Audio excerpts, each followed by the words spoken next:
حمید کے اندر ارشاد فرمایا وَمِن شَرِّ حَاسِدٍ إِذَا حَسَدَ۔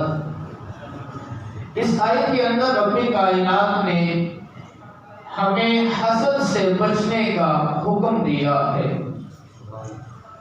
حسد کے معنی کیا ہے؟ کہ کسی کا برا چاہنا، کہ اللہ تعالیٰ نے کسی مسلمان بھائی کو ایک نعمت سے نوازا ہے تو یہ چاہنا کہ اس کے پاس جو نعمت ہے وہ اس سے چلی جائے، وہ برباد ہو جائے، تو اس کو حسد کہا جاتا ہے۔ اگر کوئی ایسا مسلمان ہے کہ کسی شخص کے پاس کوئی ایک بائک بھی ہے، کوئی موٹر سائیکل بھی ہے، کار ہے، کوئی گھر ہے، اگر وہ دل کے اندر یہ شہوت پیدا کرتا ہے کہ مالک مولا تو نے اس کو تو نوازا ہے، مجھے بھی نواز دے، اس طرح یہ کہنا، یہ رش کرنا یہ جائز ہے، اس طرح بندہ کہہ سکتا ہے۔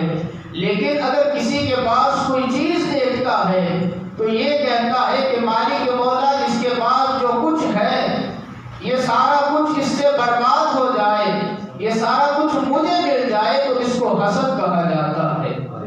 اور اللہ تعالیٰ نے ہمیں حسد سے بچنے کا حکم دیا۔ فرمایا وہ شخص بھی ہوں گے جو بغیر حساب کے دوزخ میں ڈالے جائیں گے۔ سب سے پہلا وہ شخص ہوگا جو امیر تو ہوگا لیکن ظلم کی وجہ سے اس کو جہنم میں ڈالا جائے گا، اور دوسرا وہ شخص ہوگا جو تکبر کرنے والا ہوگا، مالدار ہوگا، وہ مال کی وجہ سے تکبر کرنے والا ہوگا، اور تیسرا فرمایا کہ جو سوداگر ہے اس کے اندر وہ خیانت کرتا ہے، اس کو بھی جہنم میں بغیر حساب ڈالا جائے گا۔ اور پھر فرمایا گیا کہ جو دیہاتی ہے اپنی جاہلیت اور اپنی نادانی کی وجہ سے جہنم میں ڈالا جائے گا۔ اور سب سے آخر میں کیا فرمایا؟ سب سے آخر میں فرمایا جو علماء ہیں، حسد کرنے والے، ان کو بھی جہنم میں ڈالا جائے گا۔ لیکن جو حسد کرنے والے اگر علماء ہیں ان کو تو جہنم میں پھینکا جا رہا ہے۔ مجھے یہ تو بتائیے وہ علماء کرام جو تقویٰ بھی ہے ان کے پاس، پرہیزگاری بھی کرتے ہیں، نماز بھی پڑھتے ہیں، سب کچھ کرتے ہیں، لیکن پھر بھی ان کے ساتھ ایک بری عادت پائی جا رہی ہے تو ان کو بغیر حساب جہنم میں پھینکا جا رہا ہے۔ مجھے یہ بتائیے کہ جو عام لوگ ہیں ان کا انجام کیا ہوگا؟ اور آگے یہ دیکھیے کہ ہمیں بھی چاہیے کہ اس طرح کی بیماری سے ہمیں بچنا چاہیے۔ اور آقا علیہ السلام نے ارشاد فرمایا جس شخص کے اندر یہ تین چیزیں پائی جاتی ہیں اس کی جو زندگی ہے، زندگی کا جو مزہ ہے اس کا مزہ کھٹا ہے، اس کی ساری زندگی خراب ہے۔ فرمایا سب سے پہلا ہے کہ اس شخص کے اندر کینہ پایا جائے، دوسرا فرمایا اس کے اندر بغض پایا جائے، اور تیسرا فرمایا اس کے اندر حسد پایا جائے۔ دیکھیے حسد ایسی بیماری ہے کہ انسان اگر یہ کرتا ہے تو اس سے توبہ کرے، مالک مولا ہم نے یہ گناہ کیا ہے، آج سے ہم توبہ کرتے ہیں، مالک مولا آئندہ یہ گناہ نہیں ہوگا۔ پھر تو وہ مالک مولا ہے، وہ تو ماؤں سے بھی زیادہ پیار کرنے والا ہے۔ ایک ماں ہے وہ اپنے بیٹے سے کتنا پیار کرتی ہے، لیکن وہ رب تعالیٰ ہے اپنے بندے سے 70 ماؤں سے بھی زیادہ پیار کرتا ہے۔ وہ ایسا خالق اور مالک ہے۔ دیکھیے حسد کی وجہ سے شیطان کا اس کو بھی جنت سے نکالا گیا۔ اس وجہ سے اللہ تعالیٰ نے حکم دیا کہ آدم علیہ السلام کو سجدہ کرو، لیکن سارے فرشتوں نے سجدہ کیا، لیکن شیطان نے سجدہ نہیں کیا تھا تو اس کو جنت سے نکال دیا گیا۔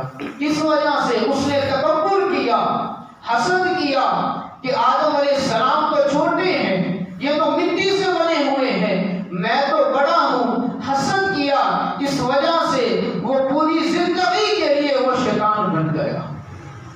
دیکھیے آج اگر ہم کسی کے ساتھ گفتگو کرتے ہیں، اگر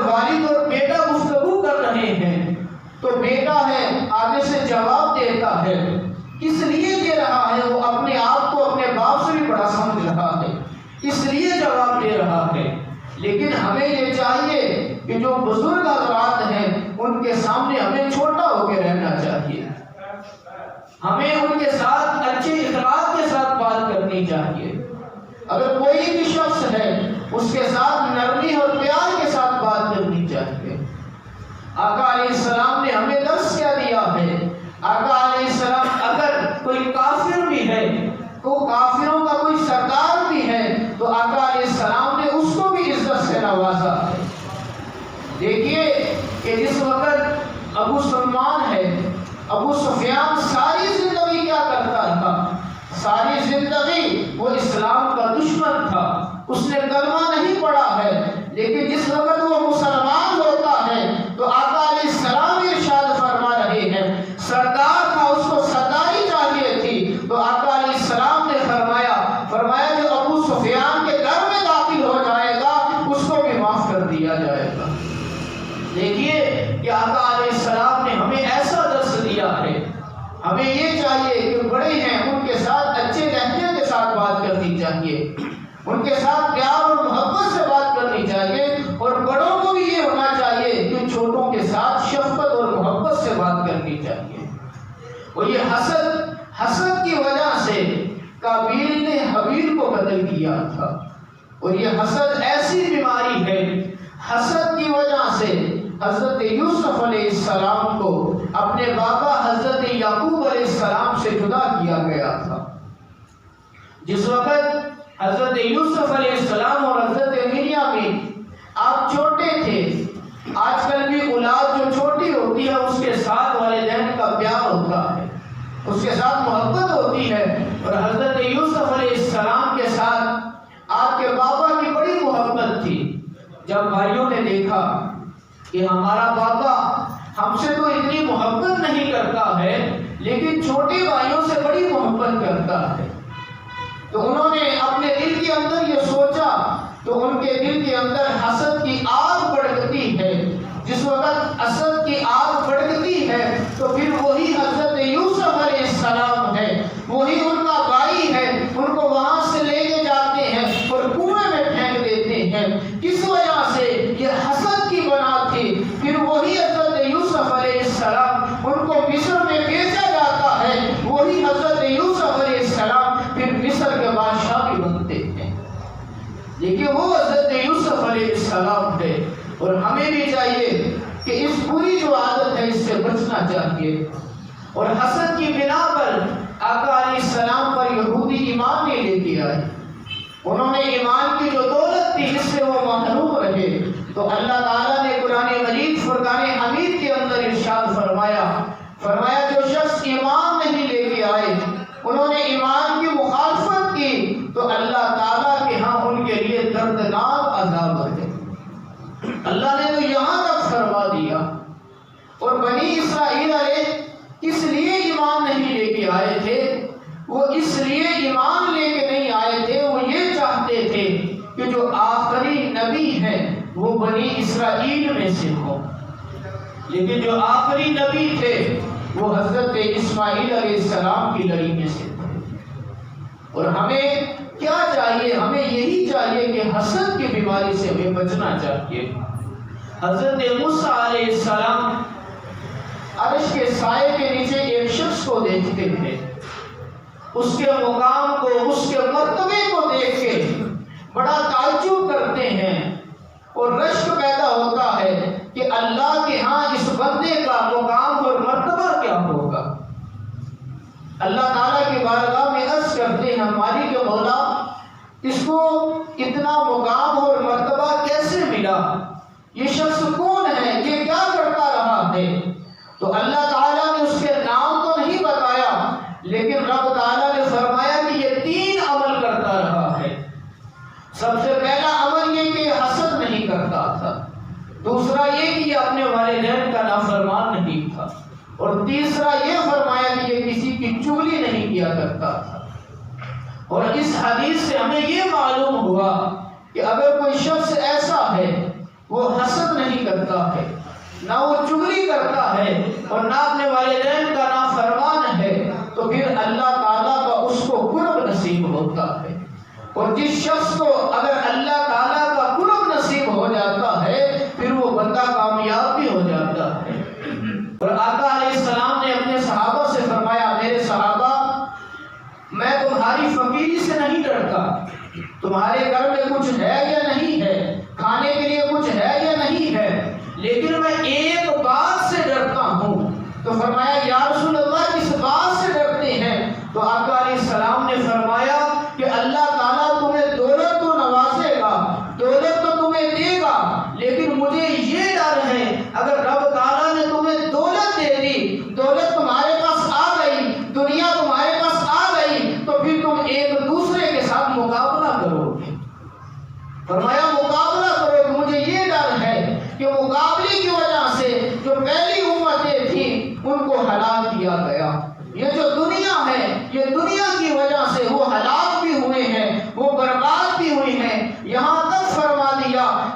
اور اس کے بعد پھر اللہ تعالیٰ کا جو حصہ ہے وہ نکالنا چاہیے۔